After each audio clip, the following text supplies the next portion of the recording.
Welcome to The Explainer. Let's be real. If you're in the creative world, you are feeling the squeeze. Today, we're going to break down how your business can get past just tinkering with AI and start building a real strategic partnership with it. I mean, this is the question, right? It's on every client's mind. It's in every agency's meeting. Ambitions have never been higher, but the budgets just seem to get tighter and tighter. The old ways of doing things, they just can't keep up. So how do you deliver amazing, groundbreaking work for less, without the quality taking a complete nosedive? To figure that out, we're going to follow a pretty clear roadmap today. First, we'll nail down what that creative pressure really looks like. Then, I'll introduce you to a framework I love called the AI Literacy Ladder. And from there, we're going to climb it rung by rung to see what the future of creativity really has in store for us. Okay, so let's just dive right into this whole paradox. The modern creative brief, it asks for pure brilliance, right? Ideas that cut through all the noise. But the budgets, well, they often can't handle the classic, long, drawn-out production process it takes to make those big ideas come to life. It's this constant tug of war between what's possible and what's affordable. So how in the world do we bridge that gap?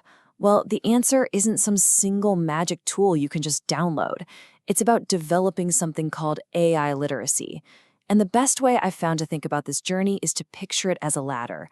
Every single rung represents a new and more powerful way of partnering up with technology. You know, most of us start at the very bottom, just messing around, playing, and exploring. But the first real step up is learning structured prompting. That means giving the AI a clear role, a specific task, and a format to follow so you get results you can actually rely on. From there, you start making your own tools, these specialized little bots, before you get to the top, managing agents, which are basically entire teams of AI working together.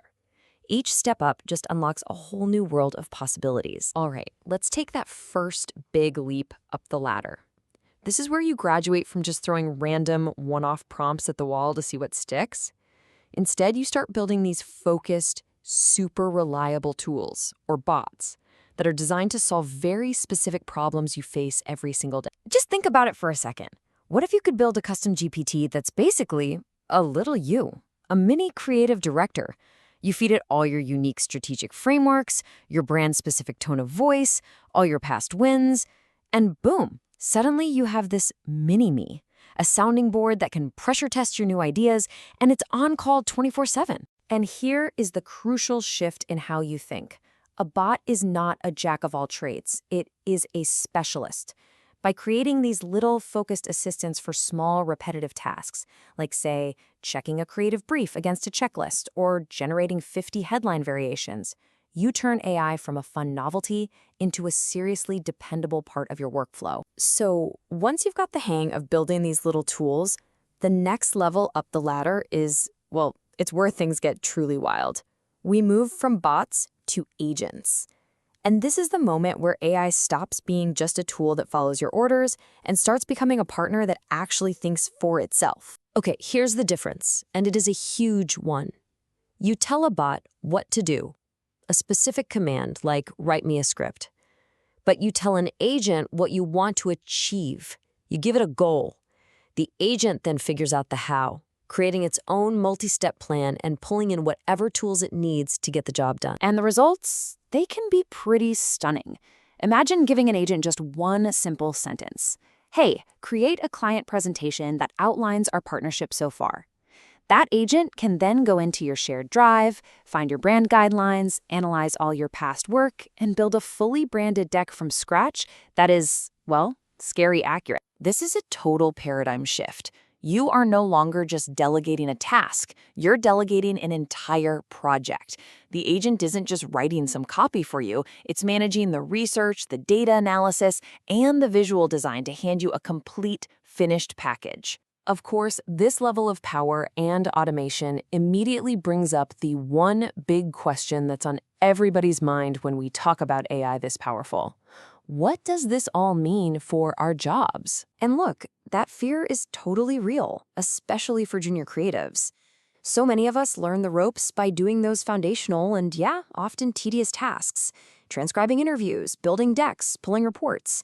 If AI just automates all of that, how does the next generation even learn? But here's the other way to look at it. The optimistic view is that AI is perfectly built to take on what we could call the drag tasks. You know, all that admin work, the endless tiny decisions that carry this heavy emotional load. Think of all the hours spent just formatting a spreadsheet or chasing down assets. AI can absorb all of that so we can finally focus on the nice bit. This is exactly why it matters so much. By outsourcing the grunt work, we free up our most valuable resource, our brain power. We can spend way less time on boring execution and way more time on the uniquely human stuff, the strategy, the empathy, connecting with an audience on an emotional level. And that human touch, it is still absolutely essential, especially when you're dealing with cultural nuance. For example, an AI might translate the English saying, "the devil is in the detail," literally. But it probably won't know that a similar German saying that means the exact same thing is, "the devil is a squirrel." And that right there, that's not just translation. That is the art of transcreation. It's about adapting the core idea so it resonates inside a totally different culture. Knowing that in Germany the devil is a squirrel, well, that's a skill that requires a deep human understanding that you just can't automate away. So, after climbing this whole ladder, from simple prompts all the way to a strategic partnership, what does the future of the creative industry actually look like? Well, for one, it means these completely audacious goals, like producing a broadcast-quality TV commercial for just £1,000, suddenly start to shift from being an impossible fantasy to something on the near horizon. And here's the most important takeaway. This isn't just about doing the old things but faster. It's about having the time and the resources to do them right. You know, all that deep research, all the testing, the strategic thinking that so often gets cut from a tight budget? AI helps bring all that back, which ultimately leads to better, more effective work. So in the end, the technology itself isn't the threat. The real competitive advantage is going to come from developing your own AI literacy. And the final question we're all left with isn't if you should be using these tools, but what new, incredible, amazing things are you going to build with them?